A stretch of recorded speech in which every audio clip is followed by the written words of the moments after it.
टी20 world cup 2024 जिसको जीतने के लिए पाकिस्तान क्रिकेट बोर्ड ने पाकिस्तान के खिलाड़ियों का एक ट्रेनिंग कैंप आर्मी कमांडोज के अंडर लगाया। और इस कैंप को लगाने के पीछे जो वजह पेश की गई थी वो पाकिस्तान क्रिकेट बोर्ड के जो बड़े हैं उनकी जानिब से कहा गया कि जब मैं मैच देखने के लिए स्टेडियम में गया तो ऑडियंस के अंदर जाकर जो छक्के गिर रहे थे वो जनाब पाकिस्तानी खिलाड़ियों के नहीं थे और पाकिस्तानी खिलाड़ियों को अपनी फिटनेस के ऊपर वर्क करने की जरूरत है। और अब जो आज लेटेस्ट वीडियो सामने आई है जिसमें साइम अयूब जो एक बिल्कुल जनाब यंगस्टर है वो एक आर्मी कमांडोज के शख्स को जनाब अपने कंधे के ऊपर उठाता है और फिर वो रनिंग करते हुए नजर आता है, फिर वो पत्थर एक को उठाता है उसको लेकर भी भागता है। सो वहां से पता चला कि शायद जनाब जो इनकी मसल पावर है उसको इंक्रीज करने की जानिब जो पाकिस्तान क्रिकेट बोर्ड है और जो आर्मी कमांडोज हैं वो वर्कआउट कर रहे हैं। लेकिन जो कल पाकिस्तान के साथ भोंडा मजाक किया गया था न्यूजीलैंड क्रिकेट की जानिब से कि पाकिस्तान के साथ जो टी20 सीरीज न्यूजीलैंड ने खुद जनाब पाकिस्तान को मनाकर कहा कि आप ऐसा करें कि टी20 वर्ल्ड कप से पहले हमारे साथ सीरीज खेलें। और ये इनिशियली जो एफटीपी प्रोग्राम था उसके अंदर सीरीज नहीं थी और पिछले साल जून के अंदर ये पाकिस्तान और न्यूजीलैंड के दरमियान डिस्कशन जो है वो हुई थी और फिर चीजें फाइनल हुई थी। पाकिस्तान ने वेस्ट इंडीज के साथ जो 3 टेस्ट मैचेस और सॉरी 2 टेस्ट मैचेस और 3 ओडीआई मैचेस की सीरीज थी जो जनवरी या फरवरी के आगाज पर खेली जानी थी इसको पसे पुश डाला और जनवरी में न्यूजीलैंड के खिलाफ 5 टी20 मैचेस खेल लिए। फिर अप्रैल के अंदर न्यूजीलैंड जो था उन्होंने पाकिस्तान टूर करना था और अब न्यूजीलैंड जब पाकिस्तान आ रहा है तो न्यूजीलैंड की जो टीम हमारे सामने आई है ये बड़े खिलाड़ियों के ऊपर मुश्तमिल नहीं है और इनमें से 6 या 7 लड़के ऐसे हैं जो जनाब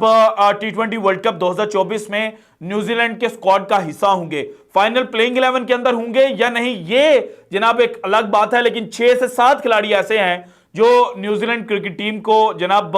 वर्ल्ड कप के दौरान रिप्रेजेंट कर सकते हैं। लेकिन इस टीम की अनाउंसमेंट के बाद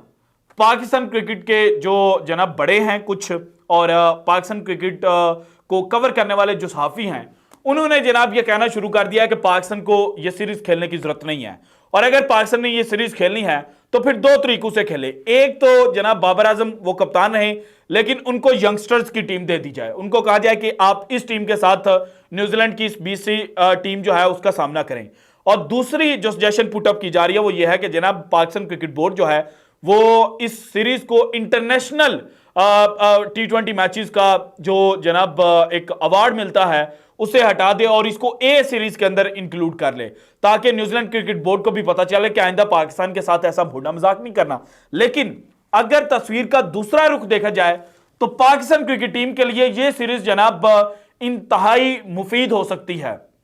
और पाकिस्तान क्रिकेट टीम जो है वो इस सीरीज से वो चीजें गेन कर सकती है जिसकी पाकिस्तान क्रिकेट को इस वक्त अशद जरूरत है। क्योंकि जनाब जो काकुल कैंप लगा हुआ है वहां पर एक खिलाड़ी जो पाकिस्तान के सीनियर तरीन खिलाड़ियों के अंदर शामिल है और इस खिलाड़ी के हवाले से यह कहा जाता है कि जनाब पाकिस्तान के पास इससे बड़ा हिटर मौजूद नहीं है। उस खिलाड़ी को यह कहा गया है कि जनाब ये आपके पास लास्ट सीरीज है। सो उस खिलाड़ी के लिए भी जनाब अगर उसने टी20 वर्ल्ड कप 2024 खेलना है तो इस सीरीज के अंदर परफॉर्म करना बड़ा इंपॉर्टेंट है और वो खिलाड़ी कौन सा है और उसके लिए जनाब ये सीरीज ब्लेसिंग इन डिस्गाइज किस तरह से है और ओवरऑल पाकिस्तान को ये सीरीज किस तरह से हेल्प आउट कर सकती है, जनाब ये डिटेल्स आज के वीडियो में मैंने आपके साथ शेयर करनी है। इसके अलावा कुछ पाकिस्तान के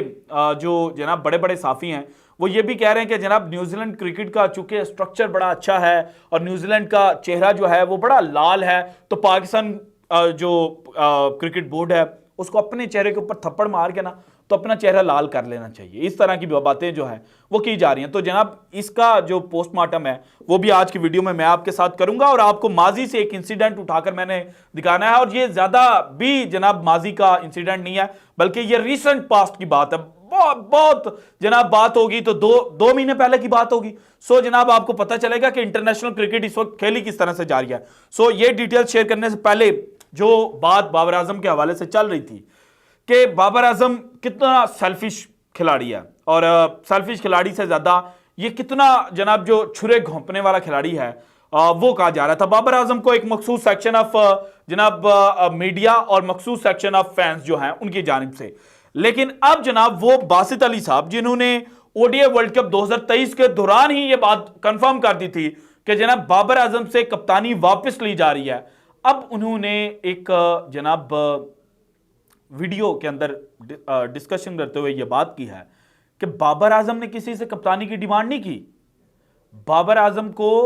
कप्तानी खुद ट्रे के अंदर रखकर पेश की गई है, और ट्रे के अंदर रखकर पेश इसलिए की गई है कि जो न्यू कोचिंग सेटअप आ रहा है, उस कोचिंग सेटअप ने यह कहा था कि जनाब हमें बाबर आजम कप्तान चाहिए। सो ये जो वाइट बॉल फॉर्मेट के अंदर गैरी क्रिस्टन को जनाब कप्तान पाकिस्तान क्रिकेट बोर्ड जो है वो कोच अपॉइंट करने जा रहे हैं ना, सो अब अगर उस चीज को लिंक अप करें तो जनाब गैरी क्रिस्टन ने फिर पाकिस्तान क्रिकेट बोर्ड से यह डिमांड की थी कि अगर आप चाहते हैं कि जनाब मेरी जो है वो टीम परफॉर्म करे और मुझसे आप रिजल्ट चाहते हैं, रिजल्ट ओरिएंटेड अप्रोच फिर आपकी भी होनी चाहिए, और मुझे जनाब बाबर आजम जो है वो पाकिस्तान क्रिकेट टीम का कप्तान चाहिए। अब बाबर आजम क्यों कप्तान चाहिए, इसके ऊपर रिपीटेडली जनाब जो डिस्कशन है और जो जनाब स्टैट्स हैं वो मैं आपके साथ शेयर कर चुका हूं, यहां पर ज्यादा बताने की जरूरत नहीं है। अगर आप देखना चाहते हैं तो जनाब मेरी पिछली वीडियोस को देख लीजिएगा, क्योंकि शाहिनशाह अफरीदी की खुद की जो जगह है वो उस तरह से पाकिस्तान टीम के अंदर पक्की नहीं है। अगर आमिर, नसीम शाह, इमाद वसीम,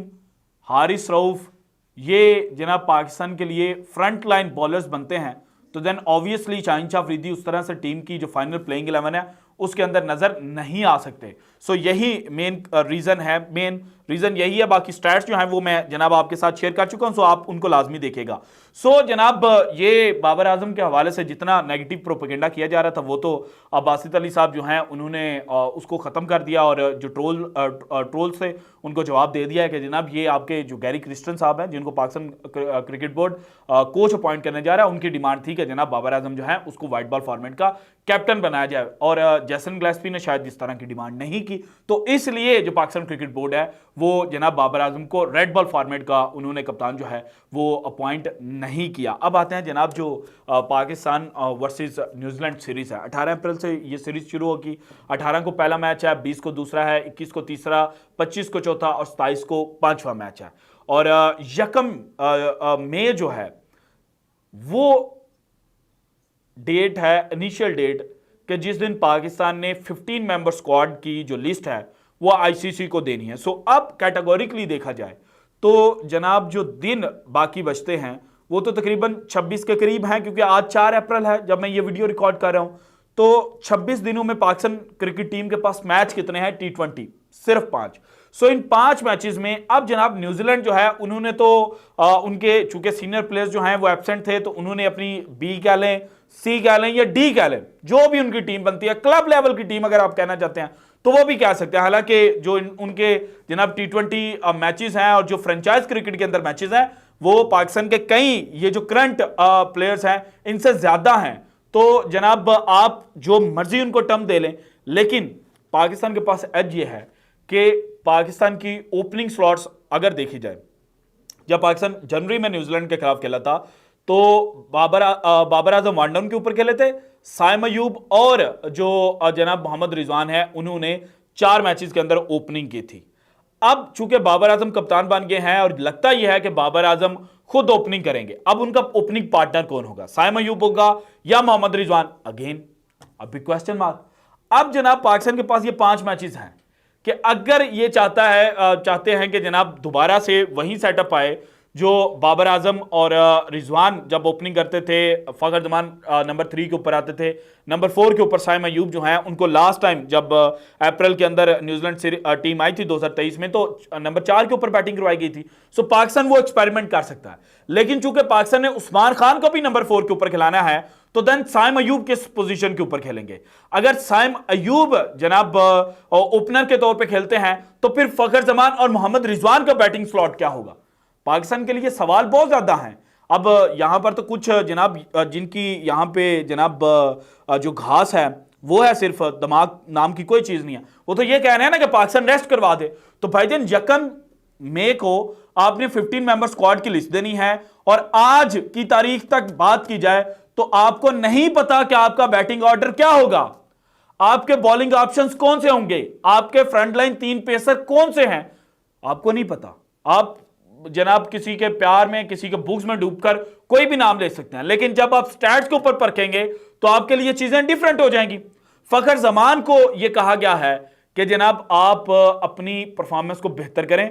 वरना आपकी टीम के अंदर जगह नहीं बनेगी। सो आप फखर जमान की अगर परफॉर्मेंस को देखा जाए, ओपनर के तौर पे उस तरह से कामयाब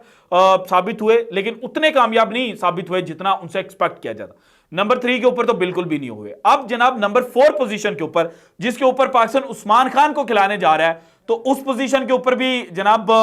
जो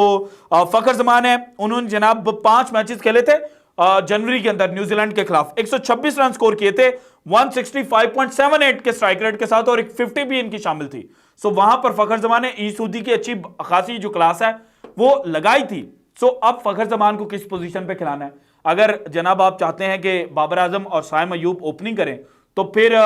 नंबर 3 के ऊपर कौन खेलेगा? फखर खेलेगा या रिजवान खेलेगा? और अगर ये दोनों जनाब इन दोनों में से कोई एक नंबर 3 के ऊपर खेलता है, नंबर 4 के ऊपर आपके पास उस्मान खा गया, तो नंबर 5 के ऊपर कौन खेलेगा आपके लिए? Again question mark. सो जनाब प्रॉब्लम्स बहुत ज्यादा हैं, और इस वक्त अगर आपको जनाब याद नहीं है ना, तो एक टेस्ट सीरीज जो है वो खेली थी जनाब फरवरी के अंदर न्यूजीलैंड और साउथ अफ्रीका ने, और साउथ अफ्रीका ने अपनी जो टीम भेजी थी ना, अपना स्क्वाड भेजा था न्यूजीलैंड में, उनमें से 7 लड़के ऐसे थे जिनका टेस्ट डेब्यू नहीं था हुआ। और पहला टेस्ट मैच जो न्यूजीलैंड और साउथ अफ्रीका के दरमियान खेला गया, उसमें साउथ अफ्रीका की जानिब से 6 टेस्ट डेब्यू हुए थे, जबकि जो न्यूजीलैंड की टीम थी उनके जो खिलाड़ी थे उनके नाम अगर मैं आपको बताऊं तो Tom Latham, Devon Conway, Kane Williamson, Rachin Ravindra, Daryl Mitchell, Tom Blundell, Glenn Phillips, Mitchell Santner, Kyle Jamieson, Matt Henry, Tim Southee, ये वो नाम थे जनाब जो न्यूजीलैंड की तरफ से खेले थे, जबकि साउथ अफ्रीका ने अपने 6 यंगस्टर्स को डेब्यू करवाया था। तो इनको पता था कि ये WTC चैंपियनशिप के मैचेस हैं, सो वो जनाब मैच हारना अफोर्ड नहीं कर सकते थे। सो पाकिस्तान यहां पे एक्सपेरिमेंट करे, हार या जीत से परे रख के सारी चीजों को एक्सपेरिमेंट करे। जो चीजें पाकिस्तान को इस वक्त डिस्टर्ब कर रही हैं, जिनके सवालों के जवाब पाकिस्तान को चाहिए, वो तलाश कर रहे हैं। और अगर पाकिस्तान ने जनाब कुछ अकल के अंधू के पीछे लग के अपने मुंह के ऊपर चुपेड़े मार के अपना मुंह लाल किया, तो जनाब फिर वर्ल्ड कप आप नहीं जीत सकेंगे। So this is it from today's episode. अगर आपको वीडियो पसंद है तो लाइक कीजिएगा, ज्यादा से ज्यादा शेयर कीजिएगा, अपनी कीमती राय का इज़हार लाजमी कीजिएगा, और अगर आपने अभी तक चैनल को सब्सक्राइब नहीं किया तो कर दें। शुक्रिया, अल्लाह हाफिज।